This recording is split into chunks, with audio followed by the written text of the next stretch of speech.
very grateful that you wrote the foreword to my book and Indeed. you are introducing me and the book to the audience. I'm so glad to be able to do that and to spread it in Sweden.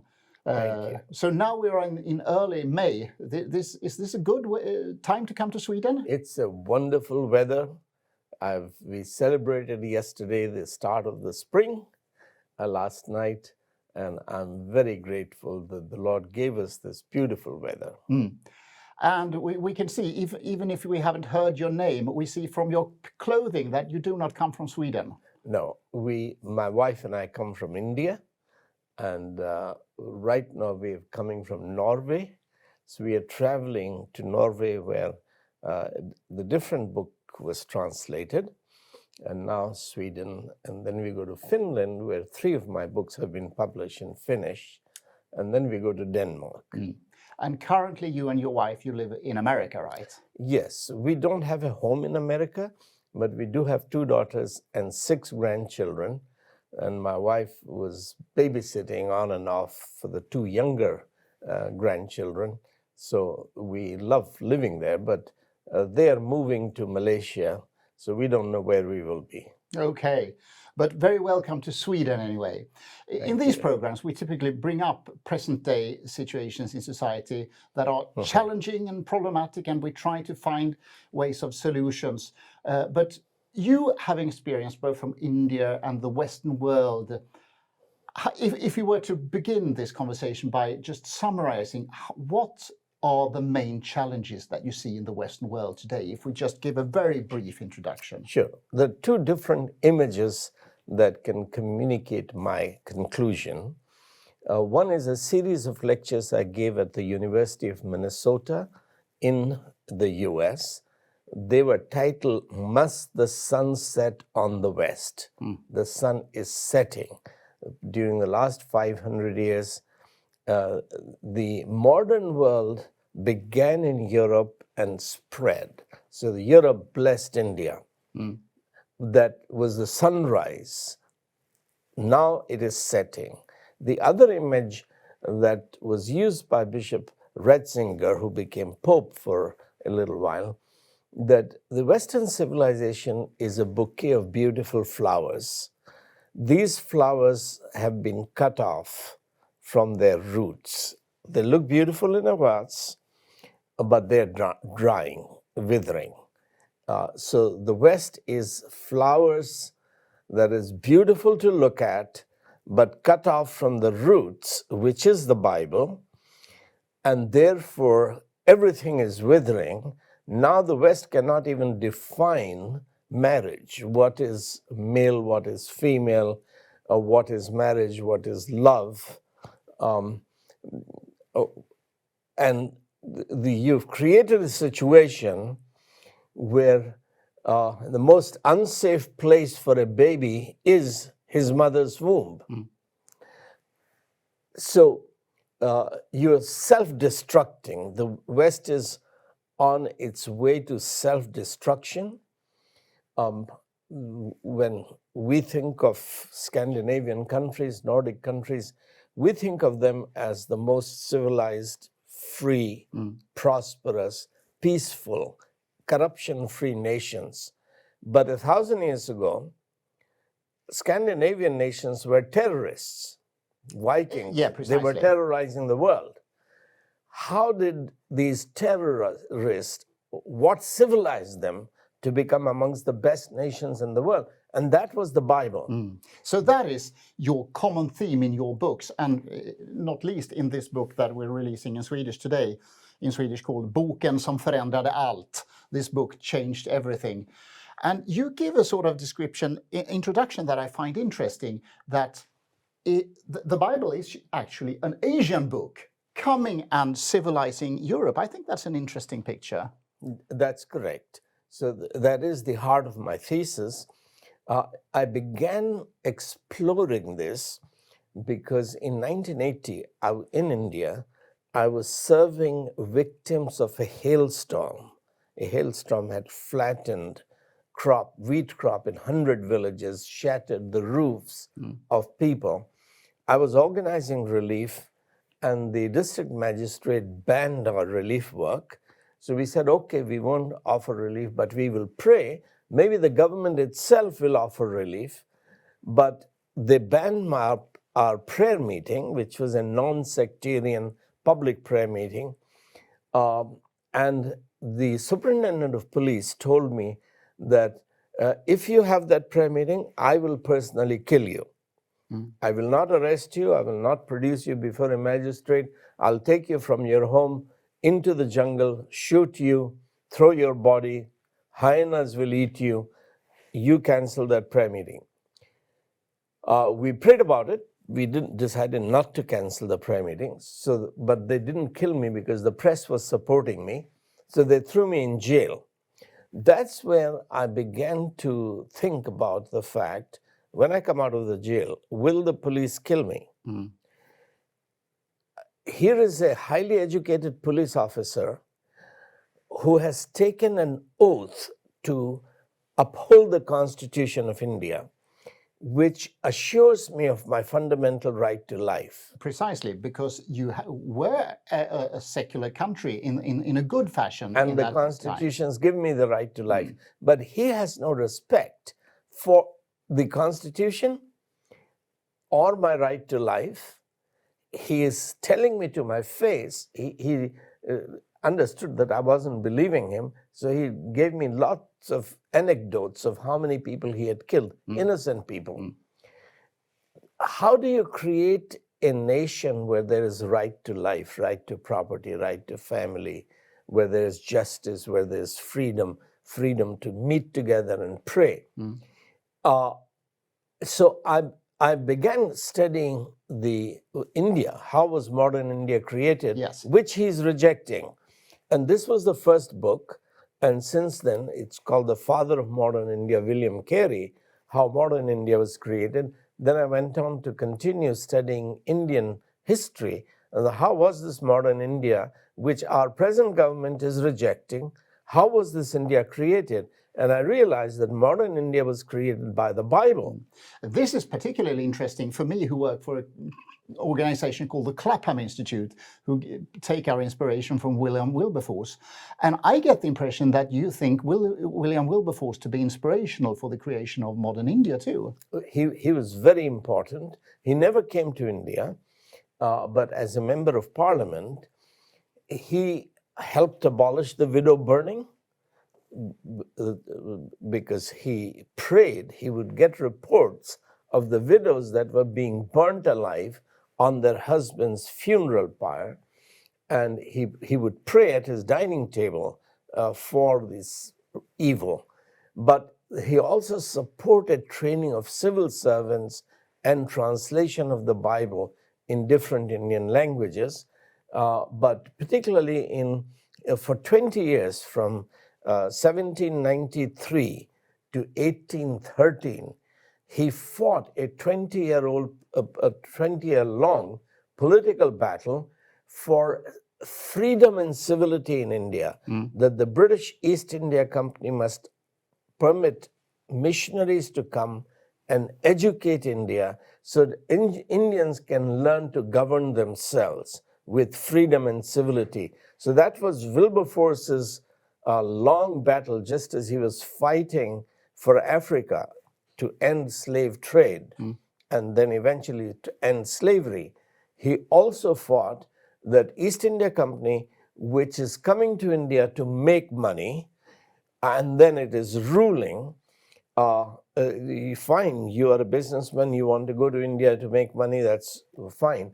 But then you should also allow missionaries to go there and serve India and prepare Indians to govern themselves. So that was Wilberforce's Clapham group's contribution to modernization of India. What else has this book done besides creating modern India? And that's when these books began to be conceptualized, that actually the Bible created modern West. This was saying how the Vikings were transformed into the most civilized people. This was the great achievement of the Bible. Now you're rejecting the very ideas, beliefs. Truth is power. and you're rejecting that truth, and therefore you're self-destructing your own civilization. Precisely. I think you wrote a very interesting quote about the truth, saying that a postmodern myth is that those who believe in truth are, by definition, intolerant, and that myth makes people blind. They can't see that the political correctness is destroying the West's hard-won freedom. Yes. Could you expand on this? Sure. The West was very intolerant. The cross was Roman Empire. So it was actually invented by the Greeks, but the Roman Empire terrorized the world. But anyone who is criticizing the empire, who is perceived to be a threat to empire, can be crucified. Now we're back at the very beginning of the shaping of Europe, right? Sure. So Tom Holland, a historian in Britain, he has written a very powerful section on what the cross was. You have the cross on your flag. Yeah, precisely. So a instrument of terror, the cross, was taken by Jesus and transformed into an instrument of love and compassion and justice and mercy and the force for tolerance. So right up to the Middle Ages, so when the modern world begins with the Reformation, you have a situation where William Tyndale translates the New Testament into English. And this is an interesting character. If we just say something about him, me and my family, we were in London last spring, and we were walking past the Parliament buildings and those courtiers, and I saw a huge statue, and I went up to take a photo of him, and it was William Tyndale, who is quite unknown in Sweden, but you seem to give him a very central part in shaping the cultural movement in the West. You and I are talking in English, it's because of Tyndale. At that time, learning was in Latin. He translated the New Testament into English. It had been done 130 years ago by Wycliffe, but at that time, printing didn't exist in Europe. So Wycliffe Bible was never printed, and his English is medieval English, which influenced Chaucer, the poet. But Tyndale's English is what influenced Bunyan and Milton and Shakespeare and King James Bible. 90% of the King James Bible is from William Tyndale. But he had to print the New Testament in Belgium and smuggle into England because England would not allow the New Testament in English to be read by the people. So he was strangled and burnt at stake, William Tyndale. This is how brutal Europe was at the end of the 500 years ago. But how was Europe civilized that today you can publish pornography and be honored for it, and you can do anything? So the Bible was the force.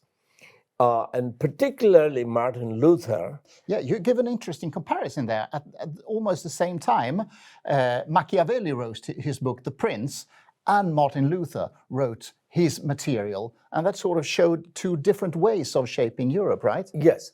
Machiavelli and Luther were contemporary.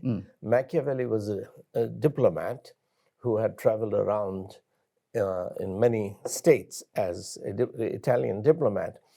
His book, The Prince, begins the study. The main question the prince is asking, how does a prince acquire power and how does he sustain power? Because once he becomes king or the nobleman, many people want to poison him, kill him, assassinate him. This was the tradition all over the world. How do you acquire power? How do you retain power? So Machiavelli sees politics as pursuit of power. Luther wrote a book in 1520.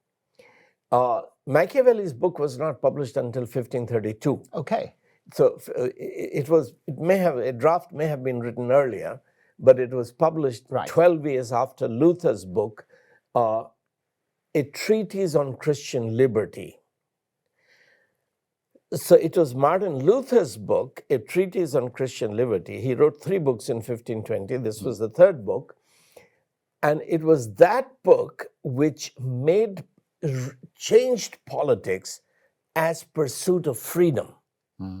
Now, Luther's idea of pursuit of freedom were developed better by Calvin, particularly by Huguenots in France, and the Scottish Reformation,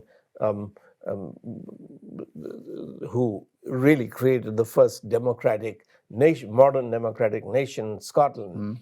So, but the seed began with Luther's study of Galatians, because Galatians is Paul's letter about freedom. Right. Galatians 5:1 says that for freedom Christ has set you free. Do not allow anyone to enslave you again.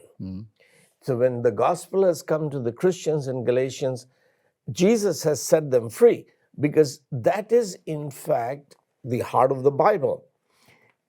The book of Bible began to be written after a bunch of slaves, the Hebrews, came out of slavery of Egypt. Yes. Because God wanted them to be a great nation. They had to be a free people, governing themselves on their own farms, each man under his own vine, his own fig tree, with the freedom to invite his neighbors for a party in his vineyard, with no one making them afraid. So then the Puritans and the other immigrants took that message with them when they built the new nation in America. It was very important for General George Washington. He didn't want to be a king. He chose to be a president. And he was only one-term president for 5 years or 4 years. And in that one term, he used that motive of each man under his own vine, his own fig tree, 48 times in his official prayers, in his official pronouncements, that the goal. So in Russia, the agriculture farmers were collectivized. Yes. It was taken over. In America, private property, private ownership, freedom, economic freedom, political freedom, this was very important. And we can compare the different cultures in the world. Here you make interesting comparisons between, the free West and the Hindu-dominated India and the Muslim world. You actually have one chapter heading which is quite provocative in our time, saying, what made the West the best? And it's very difficult to say that in the West, but perhaps you can say it because you're Indian. Yes, correct. Very few Westerners would love to go and settle down in India, take Indian citizenship, but millions of Indians would love to come to the West. But your point is that the West became the best because of the Christian foundation. Exactly. So? Exactly. I'm saying, and which is a rude thing to say, that the Scandinavians were terrorists. Before there was Islamic terrorism, there was Scandinavia. Well, no, Muhammad was few 100 years before the Vikings, but nevertheless, the Vikings were terrorists, but they were civilized by the Bible, and that began to change and created. But the roots, the ideas, the beliefs, the values that transformed. So Jesus said that the gospel was like leaven. You put it in a bunch of flour and transforms everything. And you give the impression, you give several really interesting examples in your book about the differences that the biblical foundation had to innovations, to literature, to culture, to economy, almost all over the field. That's quite large conclusions. We could take an example of freedom, we can take an example of human dignity, but with regard to freedom, although application of the Bible to politics begins with Luther's book, which began to be secularized in France 70 years after Luther by Jean Bodin. He was a Roman Catholic philosopher, thinker in France, who began to secularize Luther's idea of politics as pursuit of freedom. But Luther himself understood his case for freedom from two important thinkers. The first was an Oxford professor, William of Ockham, who read Genesis 1:1, in the beginning God created heavens and the earth. God existed before the cosmos. He exists outside the cosmos. He's free from the laws and logic that govern. The cosmos can be deterministic, but God is not determined. He's free. He can do what he wants to do. That was William of Ockham, 13th century. Pico della Mirandolo, an young Italian thinker, he applied during the Renaissance the idea of the freedom of God to man. What is man? He didn't know about amoebas and bacteria, but from earthworms all the way to archangels, there are a whole series of creatures. Where does man fit? He says man doesn't fit anywhere, because he can become dumb as an animal, but he can also become greater and more powerful than the mightiest angels, because man alone is made in God's image. So the freedom, and he wrote a book, an oration on the dignity of man. So the idea of the freedom of God gave birth to the idea of freedom of man, that human beings can change their destiny. Okay. That was the idea of the dignity of man. And you mean that's part of the route to innovation power? Absolutely. That did not exist, for instance, in China, in India, in the Muslim world? Exactly. That there was fatalism all over the world. So it was, in India, was culture of astrology, and it was replaced by culture of astronomy.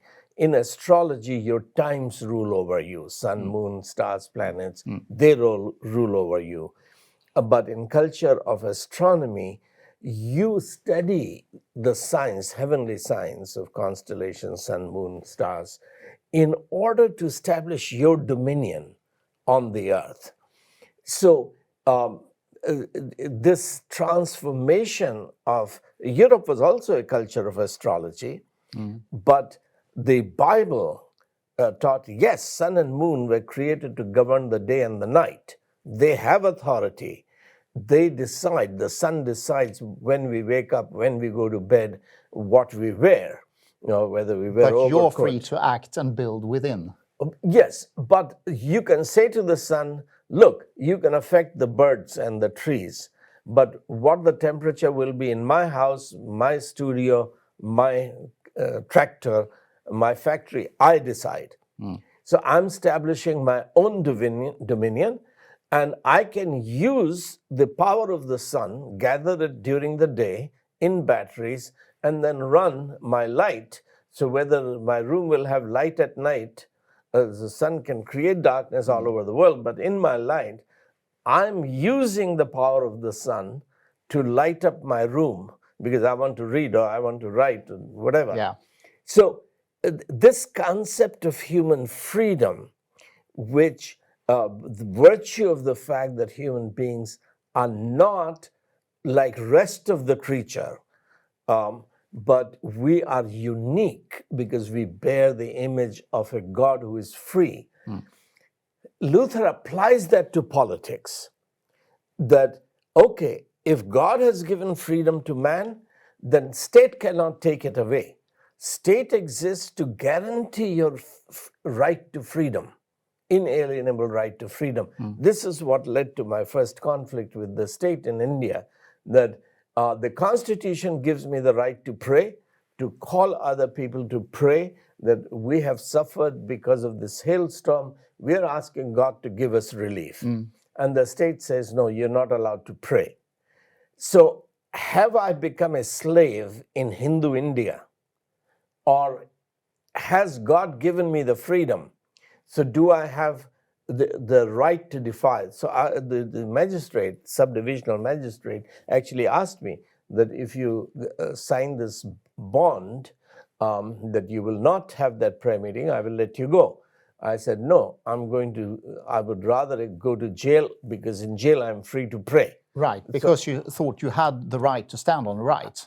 and that the Hindu leadership of India is robbing the freedom that God gave to us in India because of his word, because of the missionary education, and many of the Swedish missionaries were educating, running schools in India.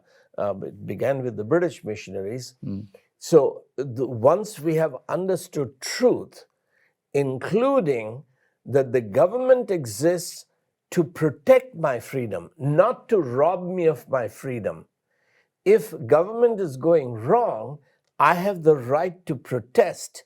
That is what Protestant movement was, that we have the right to protest, that look, God's will must be done through the rulers, through the parents. Rulers have authority, parents have authority. But they don't have final authority. They have an authority above them. They have the authority to make sure that God's will is being done. And I get the impression that you suggest that as there is a final authority above man, Christian rulers cannot or should not take complete totalitarianism That into their was hands. the essential point of the Old Testament, that David takes his neighbor's wife, commits adultery, and when she's pregnant, he organizes murder, death of her husband. And Nathan the prophet comes and says that, look, you may be the king, but you have no right to covet your neighbor's wife, to get your neighbor killed. This is what happened with Ahab and Jezebel, who is taking property, vineyard of Naboth, and she asks the elders of Naboth's village to bring false accusers, drag him out, stone him to death, so that she can take his Naboth's vineyard and give it to her husband. That this is the way you govern nations, your nation.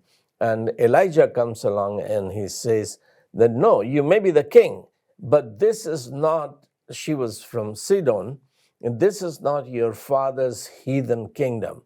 This is where God's word rules. God has said, you shall not bear false witnesses, you shall not kill, you shall not covet, you shall not steal. You've broken all of those commandments. So freedom comes from obeying God's law, and the state's job is to make sure that God's will is being done. And the people who are breaking God's law, they are punished. Now, you might need to apply God's law to different areas of life and define it and apply it, but you don't have the authority to violate God's law. Right. So that's where the idea that the universe has a supreme authority, is sovereign God. God is sovereign, He's on the throne, He has the ultimate power and authority. This is very important for a number of reasons. One of them is optimism in the West. If there is a conflict of good and evil, will good overcome evil? And you see a difference here between pantheistic Hinduism and other worldviews. Not just pantheistic Hinduism, but also Greek mythology. If you look at Greek plays, they are called tragedies, or you look at Greek epics, there is no confidence that good will triumph over evil. A man may be very good, he may be very heroic, but the gods are very vicious and mean.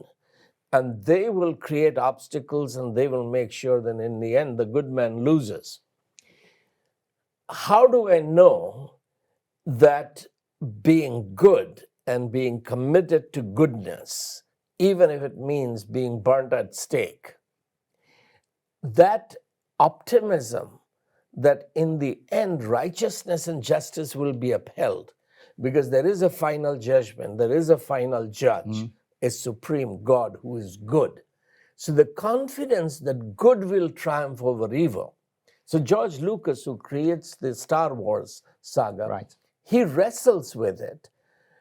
Are good and evil two sides of the same force, the dark side and the light side? If they are two sides of the same coin, On what grounds do we believe that good will overcome evil?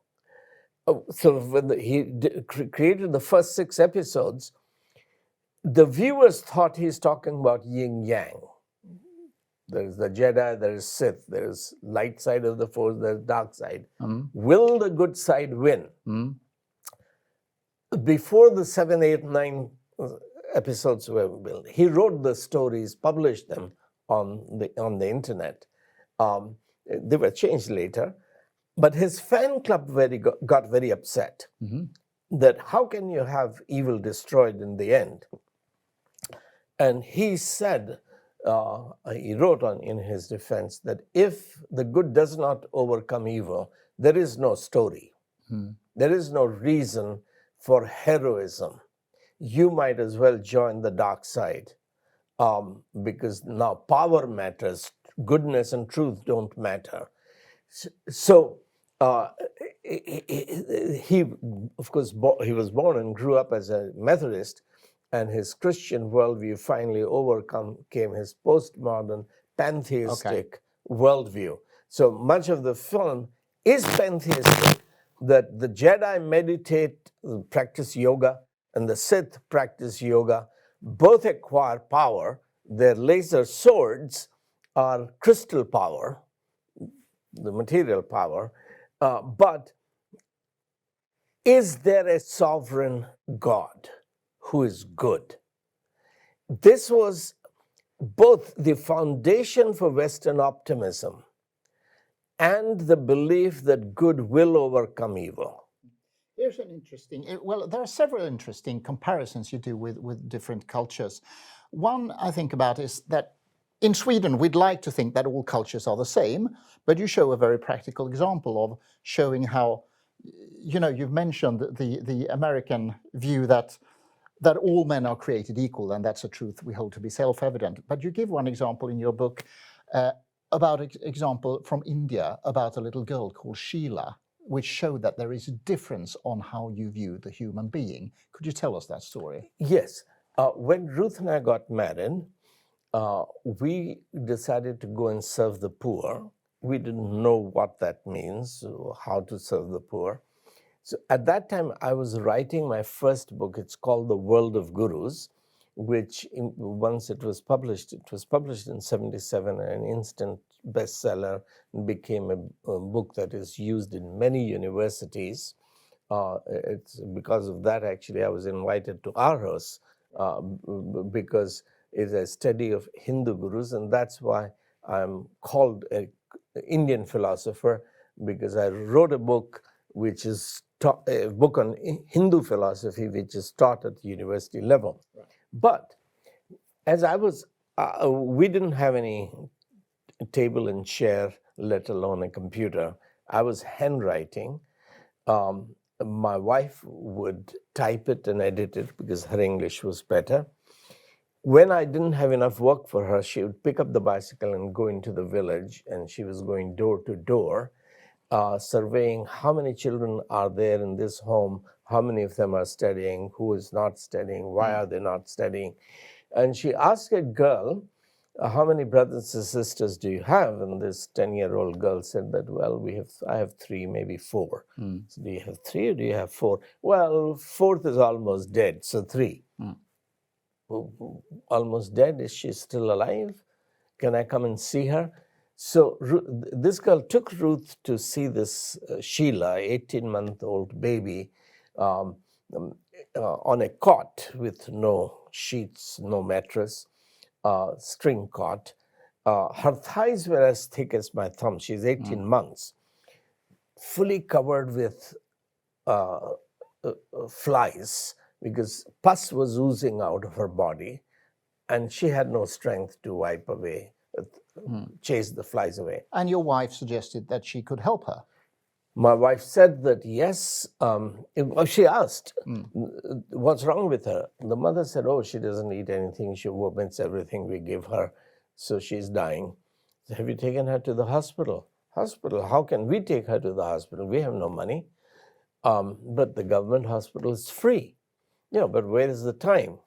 I can't go to the city because I'm afraid of the city. Well, take your husband. No, how can he leave his farm and take this girl?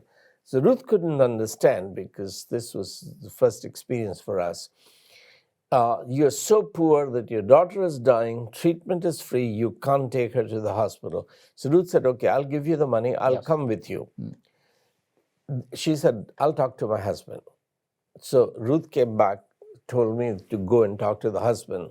When I went back, they had decided they're not going to the hospital. Why not? We don't have the money. But my wife told you. Yes, excuses. So the struggle when we did force them to take the daughter to the hospital, keep her in 3 weeks in the hospital, and then the bill was going too high. She was in a Christian hospital, so we had to bring her to our home. She stayed in our home for several weeks. The mother came and fought, took the daughter back home. And we were happy to give the daughter the clothes and money for the milk, etc. But in a few weeks, she was back to square one, because the milk, which was meant for her, was being given to the boys. So the whole process was repeated. And she went to the hospital for a few weeks, came to our home for a few weeks. The mother came back, fought, took the daughter. Before we knew it, in 2 or 3 days, the daughter was dead. And it's an incredibly sad story, but you draw conclusions on this based on worldview and human dignity. Yes. Well, for them, the second girl was a liability. One girl was enough to cook and look after the boys and clean the house. They didn't need second girl. They have to look after her for 10, 15 years and then marry her. That means dowry. The husband's family will torture the girl to extract more money from the parents. And she will come home, her mother's home, for delivery. That's more cost, more expense. So, second girl is a liability. Life is misery. This is what Buddha said. Life is suffering. The only way to get rid of suffering is to get rid of life. End life. This was Buddha's nirvana. Could this girl actually become a blessing to her family, blessing to her village? Can she transform the economy of the village, the economy of the city, the state, the country? Yes, if we invest in her, develop her abilities, develop her potential. So this was a conflict of two cultures, where we did not understand that infanticide was a common practice in our villages until we saw 3 other kids being killed by their own parents. So Ruth actually decided to start a Sheila's Children's Garden. Her name was Sheila, so that was Sheila Balvatika, where we will begin to equip these kids to study. And we didn't want to compete with the government schools, so we did after this, when the government teachers had gone to the city. Then we gather the kids together and give them non-formal education. Because you were building on another worldview and another view of the human being, right? Each child is precious. Each child, if given an opportunity, can become creative, productive, a blessing to the whole world. So the children are not liability. They can be assets, and they should be assets. They are precious, because Jesus gave his life for them. God wants to give them abundant life. And death is not God's plan. This is a curse upon human sin. So, yes, so that project grew, and this is what many people began to be attracted to, both what we were doing and our worldview, which was affirming the dignity and value of every individual, the littlest child, but also grown-up people who were born in lower castes, who were treated as untouchables. And we are now in May, when we record this program, we are in the middle of an election in India, and we don't know much about Indian politics in Sweden, even though it's the world's largest democracy. But there is a party called the BJP who has governed India. What have the challenges been for religious freedom for Christians and Muslims, if you were to summarize that briefly? in many of the states where both the central government was the BJP Hindu government and the state government was also BJP government, so they called it double engine train. So the state and the national engines are both governed in Hindu hands. There, the church has seen a lot of persecution. There were states where there was very little persecution because the opposition parties were ruling in the state and they controlled the police. But I was actually the first person in my state, in Madhya Pradesh, who was imprisoned twice for allegedly converting Hindus by force. Right. But there seems to be a Hindu nationalism that is growing in India. It has been growing. It has been ruling the national government for the last 2 decades, last 10 years, 2 elections. We have a 5-year term. But right now, as you said, election is going on, the results will come on the 4th of June. It appears that the militant Hindu party will lose unless they cheat. Or if they build a coalition, I get that impression at least. It's possible that they have plenty of money to buy some candidates who have won on opposition platform. They could be bought and then a coalition could be created. But the chances at this moment appear that the national mood, particularly the lower castes, want to be delivered, because this has become one of the most corrupt governments in the history of India, where the institutions of the police, the intelligence, the income tax, enforcement directorate, etc., and some of the provisions of the constitutions have been abused to punish political opponents and economically successful industries, to punish them, harass them, extract large amounts of donations and political, it's called bonds, that you purchase bonds for a political party.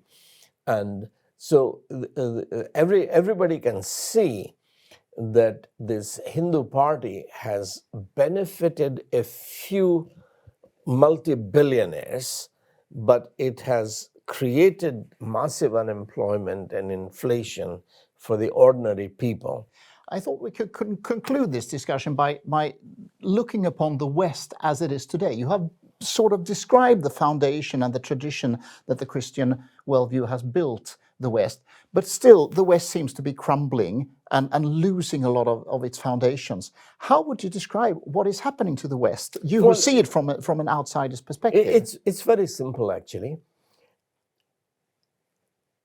Greek rationalism, Socrates, Plato, Aristotle particularly, has been studied for the last 700-800 years. An average person thinks that rationalism ruled Greece, which it didn't. Greek culture and Roman culture were built on myth, magic, mysticism, occult. Alexander was discipled by Aristotle. Alexander traveled to India with philosophers. One of them was Pyrrho of Elea. Alexander returned. Pyrrho stayed there for 18 months, studied Buddhism. He was already skeptical that human reason can know truth. Buddhism destroyed his faith in reason. So rationalism was destroyed by Buddhism 325 years before Christ with this Greek philosopher. Pyrrho returned and he ended Greek rationalism. Okay, I think we need to I think we need to cut a little bit, because I'd like to use something like the last 10 minutes or so to talk about the West and the current situation. So I'll just go back to the question. If we try to conclude this discussion by the West, you have described the building up of the West on a biblical foundation, but now the West seems to be crumbling and the foundations seem to be shaking. What is happening, and why is it happening in the West now? What is happening is that the force that built the West, which was the Bible, was rejected in favor of human reason, which had already been destroyed in the West. Western monasteries, the Irish monasteries, began to restore faith in human reason based on the Bible. Sure. The Bible said that human mind is made in God's image. Therefore, you must study and cultivate your mind.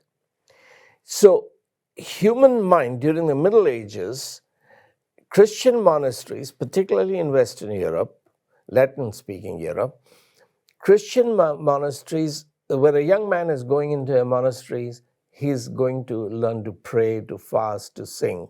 But he's studying philosophy, logic, language, literature. So the mind was being cultivated in monasteries, out of which came universities. But with René Descartes, who was a Roman Catholic philosopher, mathematician, he thought that we don't need revelation, we don't need the Bible. Human mind is sufficient. So rationalism came back, which had already been discredited in Greece. Rationalism began to grow, and many Protestant philosophers foolishly accepted that human reason was sufficient. We don't need God's revelation to know the truth. They destroyed the Protestant denominations, and soon, by the time of Immanuel Kant in 1781, he wrote his Critique of Pure Reason. 1788, he wrote the Critique of Practical Reason. So you mean that the downfall of the West has long-term roots in tearing down the foundation? Beginning from Descartes to Nietzsche, it became clear that you reject God's revelation, you want to believe your own mind, but you don't even know what mind is. You don't know what is language. You don't know what is logic. So you believe that the woke movement that we see now is not a 21st century product, it is the product of a long-term deterioration? Sure. You have, by the 19th century, 1900, when Nietzsche died, his statement, God is dead, meant truth is dead, reason is dead, intellect is dead, mind is dead, will matters. With Marx, economics matter, money matters. With Freud, sex matters, instincts matter. So the mind was already killed, except with Christian philosophers and theologians, which we call liberal theology. They continued to believe in mind when the secular Europe had already destroyed all the foundations for believing in human reason alone. Human reason is valid, human language is valid, only if human mind is actually made in God's image. If God speaks, what is language? What is words? The secular world has no understanding. That's why you have whole anti-philosophical movements like existentialism or linguistic analysis or deconstructionism, etc., have developed. So the West has destroyed itself by cutting off its roots, which is the Bible, God's revelation, trusting in ourselves. But now, women don't want to marry men because they can't trust the men who love them. Because every woman knows that she is marrying a sinner. Either you be delivered from the sinner or you seek salvation from sin.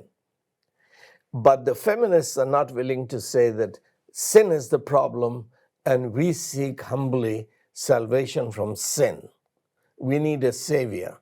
So you are destroying your family, you're destroying your children, and you will become slaves in Europe by others who are willing to have children. But then socialists would say we create a new heaven on earth by creating the classless society and so on. The liberals say that we create another kind of paradise on earth. But you would say, I get the impression that you say that this won't work in the long term. You have turned your own homes into hell. That's why you want divorce. You cannot live with your own spouses. How are you going to create new heaven, a heaven on earth? So you are deceiving nobody but yourself. You ask a rhetorical question in the end, which is of course, the million-dollar question here. Can the West be renewed? And the answer to the rhetorical question, how do you put it? Yes, the sun can rise again because you have the truth. What you need is humility to return to God's word and say that, yes, beginning with René Descartes up to Nietzsche, we tried to know the truth with our own minds alone, our own philosophy. We failed. Now we need help. We don't know who we are. This was John Calvin's Institutes of Christian Religion. His first chapter is called The Knowledge of Man and of God is Connected. If we are made in God's image, then we cannot know who we are unless we have first looked upon the face of God, he says. If we refuse to seek the knowledge of God, then we have to look at monkeys to understand who we are. Our dogs, as Pavlov would do in Russia, we have to look at animals.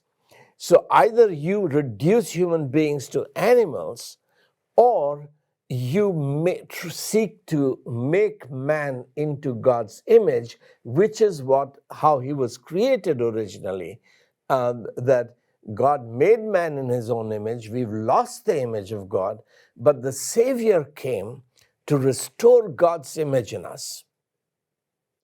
And that would have societal implications as well if Western society were to pick up that thread again. Is that what you're saying? Yes, to begin very simply, to acknowledge that, yes, I am a sinner and my wife is a sinner. The only basis we can live together is if we accept his forgiveness for my sin and accept my sinful spouse and seek her or his salvation as for the image of God to be reformed in us. When our children rebel against us, we become like the father of the prodigal son in not rejecting our children, but praying for them, restoring God's image in them. So repentance, faith, renewal, and this will have implication everywhere. I mean, the simple idea, why is Sweden a nation? Norway, Finland were Swedish colonies. Should Sweden recolonize them? Or should Sweden respect the national borders? Should Russia colonize Ukraine, a part of Ukraine? Or are the national borders of Ukraine sacred? So this idea that imperialism is diabolical. It is coveting your neighbor's property. You love your own land, you develop your own land, you build your own land, you fight for your land, you die for your land, but don't covet your neighbor's land. This idea came into Europe from the Bible. And in fact, it was born here in Sweden during the 30-year war when Protestants and Catholics were killing each other. John Amos Comenius was here in Sweden, and he was trying to get the emperor's help for freedom of his Bohemia, his people. So it was in the Peace of Westphalia in 1648 where Holland first became the first sovereign nation in Europe. the mayor of Basel was sent to the Peace of Westphalia, which is northwestern Germany, that Swiss Confederacy should be recognized as a sovereign nation. Those were the two sovereign nations. As a result, USA became the third sovereign nation. This was the Bible's impact. Nation is a Jewish idea, because of which colonialism became dirty word. Imperialism became dirty word. And Sweden decided not to be an empire, but to be a nation, respecting the other nations in the neighborhood. So the Bible has created the very concept of nation and peace, that you are not taking over Norway, but you're living in peace with Norway. We hope for that. And we're also very glad that you are one of the few foreign persons who can separate between Sweden and Switzerland. And we thank you very much for coming to Sweden. Thank you very much me. for coming to the Hotspot studio, and wish you all the best for your continued journey. Thank you, Vishal Mangalwadi. Well, thank you, and thank you for writing the foreword to my book and for promoting it, making your audience aware. And to you who have watched this program, next time you will hear a different guest and you will hear it in Swedish. But I hope that this program has been insightful and hopefully interesting to listen to, and wishing you all the best for your continued week, and hope to see you again next week.